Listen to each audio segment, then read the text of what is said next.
ఓం విద్యాదాయిన్యై విద్మహే మహాసరస్వత్యై ధీమహి తన్నో విద్యాలక్ష్మి ప్రచోదయాత్. మరోసారి, ఓం విద్యాదాయిన్యై విద్మహే మహాసరస్వత్యై ధీమహి తన్నో విద్యాలక్ష్మి ప్రచోదయాత్.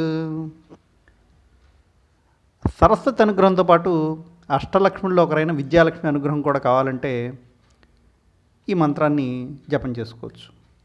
పిల్లల్లో చాలామంది ఆటపాటలో చాలా చురుగ్గా ఉంటారు, మిగిలిన అన్ని విషయాలను చాలా చురుగ్గా ఉంటారు. చదువు దగ్గరికి వచ్చినప్పటికీ పెద్ద ఆసక్తి చూపించరు. అలాంటి పిల్లల కోసం తల్లి కానీ తండ్రి కానీ ఈ మంత్రాన్ని ఏకాసనం మీద కూర్చొని 108 సార్లు జపించి కొంచెం ఆవు పాలు వెండి గిన్నెలు నైవేద్యం పెట్టి ఆ పాలు పిల్లలతో తాగించినట్టయితే పిల్లల్లో చదువు మీద ఆసక్తి పెరుగుతుంది, మంచి ఫలితాలు కనబడతాయి.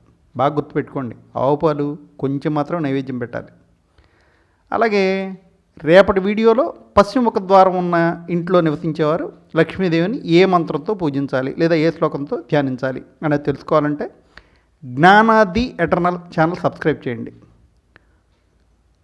ఈ వీడియో నచ్చినట్టయితే షేర్ చేయండి, కామెంట్ చేయండి, మీ అభిప్రాయాన్ని కామెంట్ రూపంలో మాకు తెలియజేయండి.